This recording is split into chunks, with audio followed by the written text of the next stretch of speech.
It's the Prentice Allsup Heating and Air Coach's Corner, fueled by Donut Country and McDonald's on 101.9, 100.5, 1450, WGNSSports.com, and Big G TV. And the Coach's Show, this portion anyway, brought to you by Middle Tennessee Electric, serving our community by providing affordable, reliable, and safe electricity online at mte.com. John Dinkins back with you for the middle section, and we've got the head coach of the Oakland Patriots, Tony Rutland's here.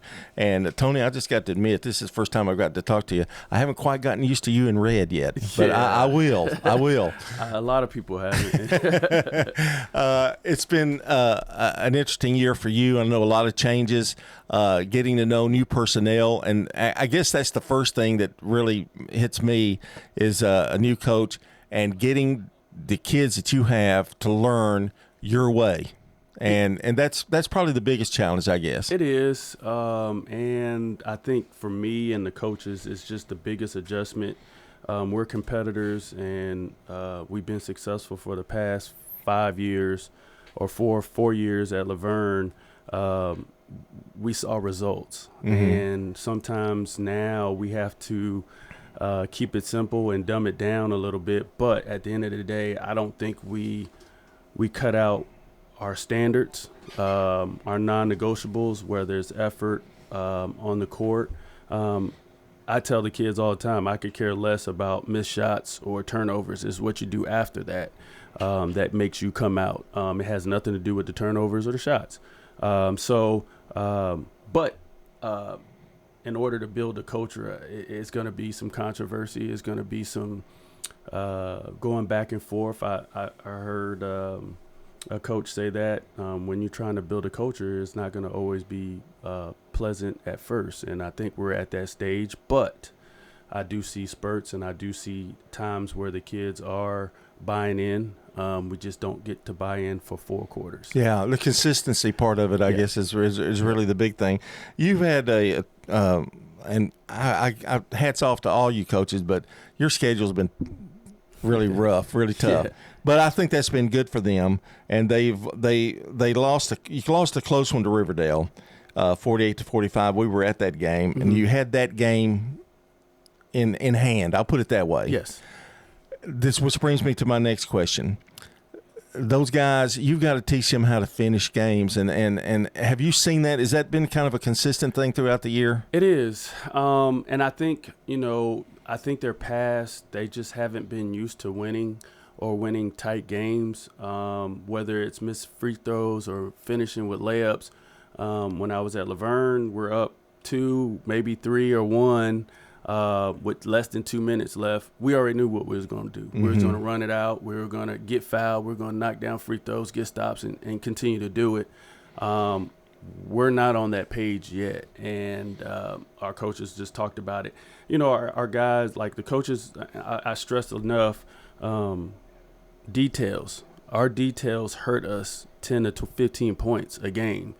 That means scouting report says a guy goes right, we let him go right and ones. Or a guy shoots good in the corner, so we never leave the corner. Well, we leave the corner, and then he knocks down the 3. So the details hurt us for 10 to 15 points. You take those away, our record changes. And so that's where our guys have to go. They revert back to bad habits. And we just got to keep pushing them to understand that, hey, this is not how we should do it. I know it's frustrating at times, but then you have those other times as a coach that you see something, it clicked right there, and that's what keeps you going and gives you a lot of hope that coming up for the next few years and even this season. I'm really proud. Like my young guys, my JV guys. I think they only lost 1 game this year. I've seen them. So and I told them, I said, be ready, because I might pull the trigger early, and I might give them varsity experience, because again, as a coach, we have to start searching for what's going to be right for us. And if my older guys can't break those bad habits, I got to revert to the future. Most coaches do. So I'm almost to that point, but I want to see my older guys really fight through it. And I think that's the biggest thing. What fight do we have? That's where I'm trying to get to know my kids. So when it comes crunch time, I can rely on certain guys. But overall, yes, I mean, we had the second toughest schedule in the state at one point in time. And we didn't get any games where it was an easy win or a win where we can get more confidence. So everything we've done has been tough. That's what I tried to do at Laverne. I always tried to play the toughest schedule. I think Coach Green is he's feeling that because I did make that schedule. And, you know, sometimes the confidence is not there. And I think that's where we're at. But, you know, overall, I think we're still working. On paper, we're a scary team. We just haven't put it on the court yet. We're talking to Tony Rutland, head coach of the Oakland Patriots. A win over Mount Juliet, which was a needed win at a good time. Yes. And a very convincing win. And then a loss to Siegel. Tell us a little bit about that Siegel game. Again, I think it was details. Yeah. Again, details is going to hurt us 10 to 15 points. And you take 4 to 5 plays away, and I think, you know, we're still in the game. And, you know, hats off to Siegel. They shot the ball really well from the outside. I thought that we contained their best players to the most part. We let one guy hit maybe 4 threes, probably from the same spot. I think 3 in a row maybe from the corner. So those are plays where the guys drop their head and then they're like, man, what can we do? And 50-50 balls. You know, we get a stop, we lose the rebound, or we come down and miss a layup. So those are the easy fixes that we have to do. Watch more film, be more disciplined on defense, and practice. I mean, we've had great practices where we show great defense, but we just never carried it on a game where we can play it 4 quarters. And so hats off to Siegel. Again, it's a district game. We're 0-2, but still have a chance. I mean, you're going to have to win out in order to, you know, get a higher seeding. But I'm not really worried about seeding. I just want us to get on page where we're still improving from the end of the year to the beginning. Again, we don't win championships in November and December, but you can win a championship in January, starting February, going into March. So that's where I want us to start clicking then. And we still have some fuel to get it going. Yeah, I think maybe I'm wrong, but I think I'm hearing you say too.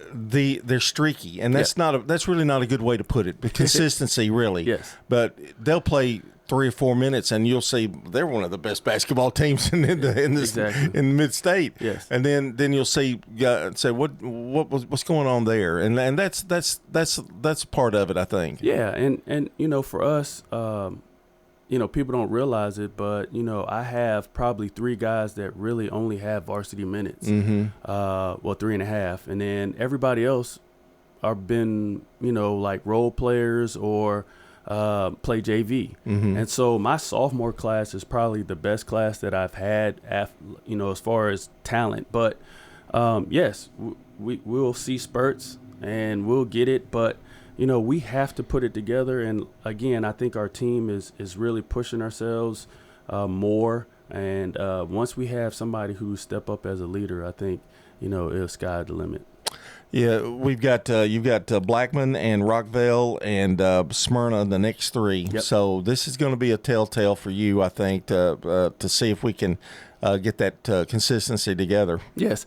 You know, playing Blackman, of course, they're going to run their offense. They're going to try to pound it inside. And then when you play Rockville, of course, it's more of guard-oriented. So it's going to be 2 different games. 2 different styles, isn't it? I mean, yeah, Rockville can go up and they can score 100, and Blackman, you know, if they get streaky, they can score, you know, anywhere from 60 to 70 points. But I think for us is we have to understand that it has to be on the defensive end.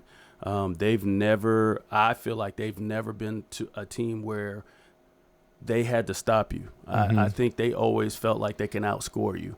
And in order to get successful teams to advance, you still have to play defense. And that's where I pride myself on at Laverne, is playing defense and trying to change it up. And we'll get there, but we still they're not quite where you want them to be right now. Not quite, yeah. but we're getting there. I can see that sometimes in your facial expressions. But Smyrna is another one with a different. I mean, what I think is so great about boys basketball this year,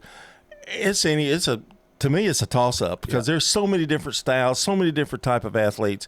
It's going to be fun to watch district tournament, region tournament. That's going to be a lot of fun. I'm excited, and again, I think their region is very good, and our region is going to be competitive. So I think it's the old Rutherford County district. Yeah, and I think any team can take it at any time. So. On paper, everybody looks great, but it's just a matter of what team is clicking the best at that time. Well, Oakland's in good hands. I can tell you that. I hope so. I think we're going to see you Tuesday night, I believe. Awesome. All right. That's Tony Rutland, is the head coach of the Oakland Patriots, and we're going to have, I think, Oakland Blackman. I think I may have misspoke, but I hope not. All I can do is get in trouble with the big guy. This portion of the show brought to you by Middle Tennessee Electric, serving our community by providing affordable, reliable, and safe electricity. Online at mte.com.